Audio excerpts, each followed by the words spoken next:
Un cessez-le-feu humanitaire immédiat dans la bande de Gaza, c'est l'appel de l'ONU au Conseil de sécurité pour stopper, dit-elle, l'hécatombe, une punition collective infligée aux Palestiniens. Mais les États-Unis, principal allié d'Israël, sont opposés à toute trêve qui profiterait selon eux au Hamas.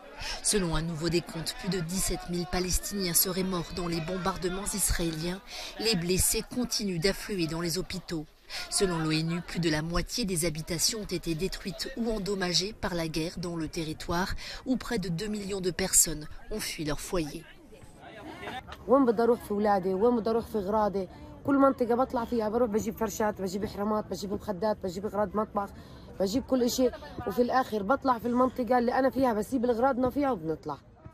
Des combats acharnés se sont poursuivis vendredi dans la bande de Gaza. À Khan Younes, la principale ville du sud, l'armée israélienne annonce avoir pris position dans le centre. À Gazaville, des chars avanceraient dans la vieille ville. Au total, en 24 heures, Tsahal dit avoir frappé plus de 450 cibles.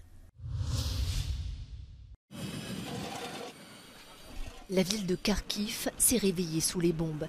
Des missiles de croisière russes qui ont échappé à la défense antiaérienne ukrainienne et se sont abattus sur au moins 4 immeubles résidentiels. Bilan au moins 1 mort et 3 blessés. Les frappes ont également endommagé une station électrique. Когда я по стеклам по этим побежала, уже не видела. Зову эту кошку, я так и думала, что она погибла здесь уже. Но смотрю, я так обрадовалась, что она потом пришла. И говорю, слава богу, мы живы. Я думала, что уже все, это конец. Les troupes russes ont tiré à plus de 50 reprises vendredi sur des localités de la rive droite de Kherson. Plus de 400 obus se sont abattus, faisant 6 blessés.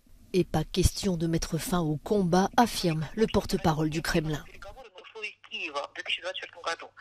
Как считаете, вообще насколько реалистично такое пожелание? Нереалистично абсолютно. Selon Kiev, Moscou essaie comme l'hiver dernier de plonger la population dans le noir et le froid en visant les infrastructures énergétiques du pays.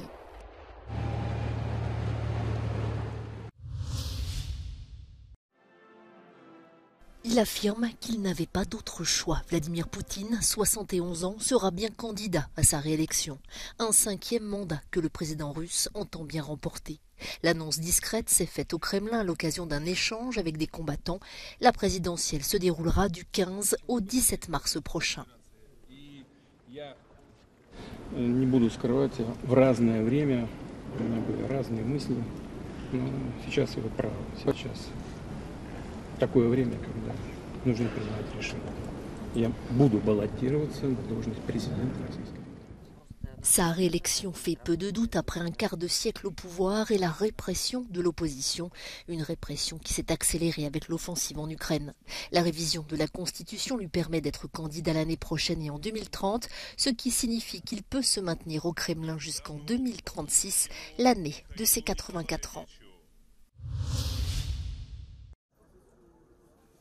3 ans après l'assassinat de Samuel Paty, ce professeur décapité par un djihadiste d'origine tchétchène, un premier procès vient de s'achever ce vendredi à Paris. Des peines de 14 mois de prison avec sursis à 6 mois de prison ferme, aménagées sous bracelet électronique, ont été prononcées. 6 jeunes collégiens étaient jugés pour leur implication dans le meurtre de leur professeur. Contre rémunération, certains des accusés avaient aidé l'assassin à identifier Samuel Paty à la sortie du collège.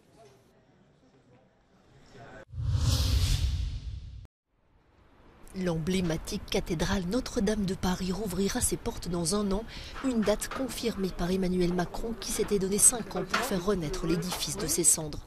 Le chef de l'État français sur le chantier vendredi, notamment au sommet de la nouvelle flèche. Ce 8 décembre est un moment très important parce qu'il marque une date, 1 an avant que Notre-Dame de Paris ne soit rendue au culte et aux visites. Et c'est très émouvant de se retrouver là 1 an avant. Vous voyez l'avancée extraordinaire des travaux, de cette nef, du chœur, et des charpentes et de la flèche. Une inauguration qu'il souhaite en présence du pape François, officiellement invité. Le président français a également annoncé la création d'un musée Notre-Dame et un concours pour la conception de vitraux contemporains.